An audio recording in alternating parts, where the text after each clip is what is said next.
Hi, I am MongoSlade, and today we're going to talk about the Kanye West campaign ad, the Charlie Clips and DNA Biden-Harris campaign ad, and why we have to be deluged in entertainers in order to have an election. So first, let's talk about Kanye West. He's the biggest star of these issues, of this whole situation. So for starters, the first thing we need to recognize when it comes to Kanye West is not really that Kanye West is an entertainer. We already know that. We already know Kanye West is a musician, he's a rapper, or whatever. What we do need to know about Kanye West is that Kanye West is a product of the black middle class. Not only because his mom was a PhD and he was really smart and all that type of stuff growing up. He had all these opportunities growing up. That's not what I mean. His music appeals mostly to the middle class black Americans. When you go back and you listen to stuff like College Dropout, a lot of that stuff that was not really hitting with dudes in the hood. I should know, I'm one of them. You know, often when you did have a lot of people who listen to Kanye West, they typically listen to Kanye West with other people, Jay-Z, Nas, whatever. People who they were already listening to in the hood. Now, because you look at how people treated Kanye West was always considered a bit of a sissy, especially in 2004 when he really kind of blew up. A lot of the really street rappers at the time were making fun of him for wearing a pink shirt, who make fun of him for being a mama's boy, for crying, for going to college and having those opportunities. He was made fun of and bullied. So it was really the middle class Negroes that were the ones that kind of put him on the map. That's the first thing we need to recognize when it comes to Kanye West. So they really loved him, of course, because he came out and he said Bush doesn't care about black people after Hurricane Katrina. So he was really sort of their guy. Then, years go by and Kanye West comes out as a Trump supporter. And now everything flips. The middle class black Americans that loved Kanye West before, now they hate him. Now it's, Kanye West got mental health problems. Kanye West ain't been right since his mama died. Kanye West this, Kanye West that. Kanye West is crazy. And then as far as more that Kanye West pushed on things like abortion, then he'll never be forgiven for giving Candace Owens a platform. When he made that tweet about Candace Owens, it blew her up. He put Candace Owens on the map nationally. Now, she already kind of existed underneath, but he sort of boosted her up. He'll never be forgiven for that. So they sicked all of their minions on Kanye West. This is when you start seeing him being openly mocked on TV, like CNN talking about Kanye West is what happens when Negroes don't read. They would never have said that about Kanye West in like 2006. They were too busy loving everything that he did. But now they criticize everything that Kanye West does. But Kanye West came out as a Trump supporter, then he kind of wavered. Now he decided to run for president on his own. And I watched his campaign ad, and I'm gonna get to it later. But they did it. These people are so devious; they're so sneaky. So they knew that they couldn't get Kanye West, and they knew that with Kanye West came a certain level of free thinking among the black males who were becoming more and more Trump supporters. There were becoming more black dudes who were becoming Trump supporters. So they knew they had to counter that. So what did they do? They went and found two battle rappers, okay? Charlie Clips and DNA. Now, when I mean they, I mean Democrats, okay? So what ended up happening, now for people who might not be, up on black American culture, battle rap is a deeply cultural thing. It is great.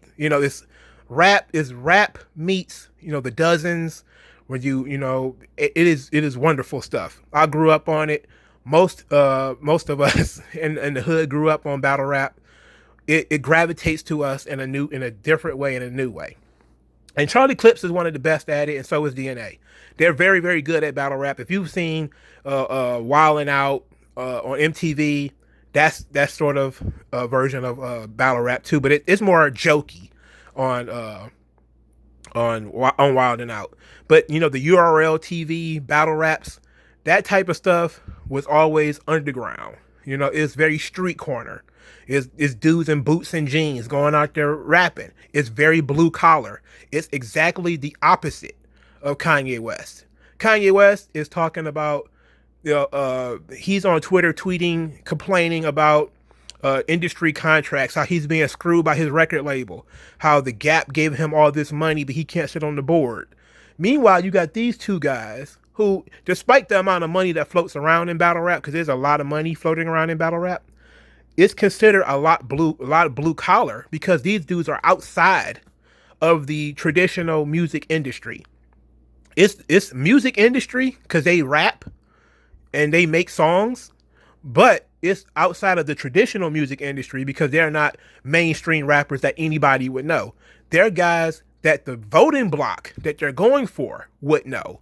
They're dudes who with more street legitimacy than Kanye West. That's what makes this so devious and so ugly, right? Is that they're going after a younger black vote, younger, more urban black vote. So let's break down the two campaign ads. So Kanye West is talking about togetherness. He's talking about vision. He's talking about acting on faith, returning to faith, and through faith, making stronger families, because strong families are the building blocks of a society. His message was 1 minute. It was completely boilerplate. There was no policy other than we need to return to God, which is enough for some people. If it wasn't Kanye West, it would have been great.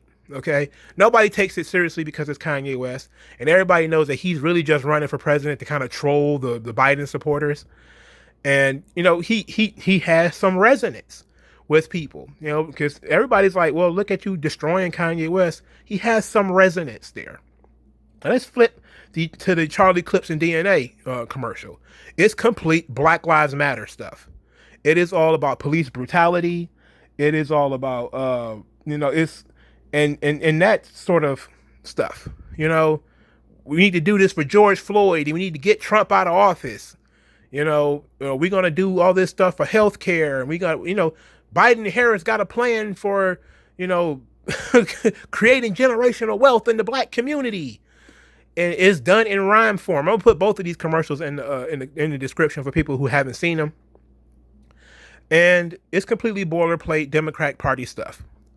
So I want to respond, not to the line by line of it. It's just unnecessary.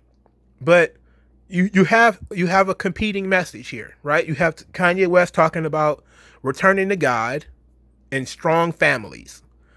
On the other side, you have two black men, one of whom I'm sure is a father, and I'm pretty sure Charlie Clips is a father, talking about Black Lives Matter, which is anti-black male.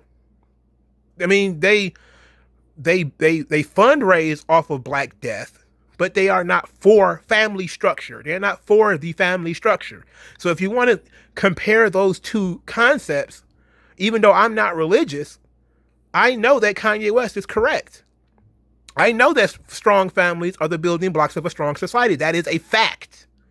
Black Lives Matter is not supportive of strong families. They are a supporter of makeshift, thrown together families that feature nothing but women as the head of household with children who have no fathers. And we have that problem right now in the black community. They're not talking about fixing the problem. They're talking about just monetizing dead black men. That's pretty much it. That's what Black Lives Matter does. So of course, we already know there will be no cultural backlash on Charlie Clips and DNA for this. They may get dissed in future battle raps that they do. They'll probably get dissed for it, but that's about it. There's no cultural backlash to you going up there preaching some anti-black male shit, even though they didn't, right? It was probably written by them because it was witty and done well. So it's probably written by them lyrically, but they were certainly hired to do it. And if we being honest, it doesn't really cost them anything.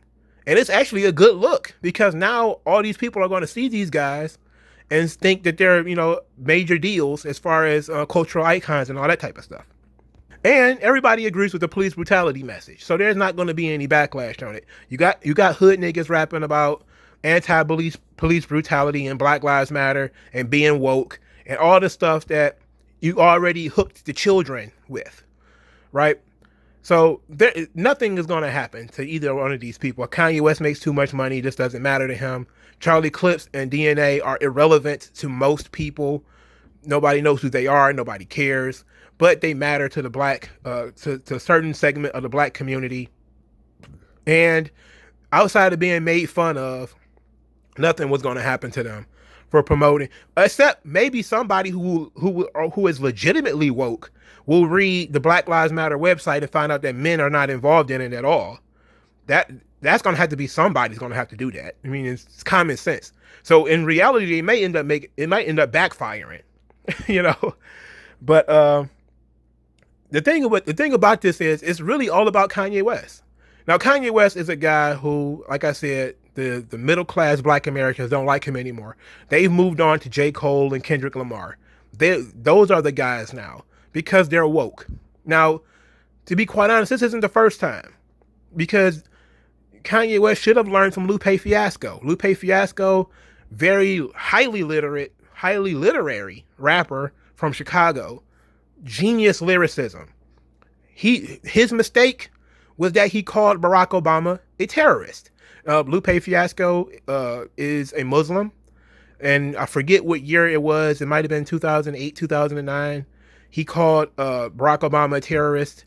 Completely destroyed his career. He got destroyed by the left and the right. He was the first person I ever really paid attention to that got canceled. Like, legit. You had to be a hardcore Lupe Fiasco fan to continue listening to Lupe Fiasco after that. He lost tons of sponsorships. People walked away from him. The black middle class turned their back on him. He even got ripped up by Bill O'Reilly on Fox News. It all went to shit. Even though he said what he felt, because Barack Obama was bombing Muslim countries. He's a Muslim. It would make sense, right? Wrong.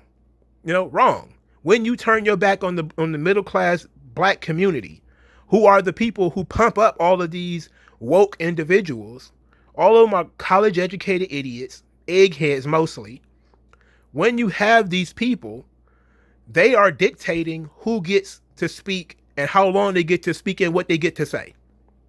They don't want to hear Kanye West, so they have their operatives go on TV and say Kanye West is barely literate, or Negroes don't read, or any and all that stuff. So it's kind of stupid for Charlie Clips and DNA to jump into that situation, to be operatives and be voices for those people. It does not make sense for them to do that, but they did it anyway because they want the money. But here's the thing. Black males like myself, we respect the grift. We know that the grift is real. Okay? We know that Charlie Clips and DNA been paid to say that shit. Nobody cares.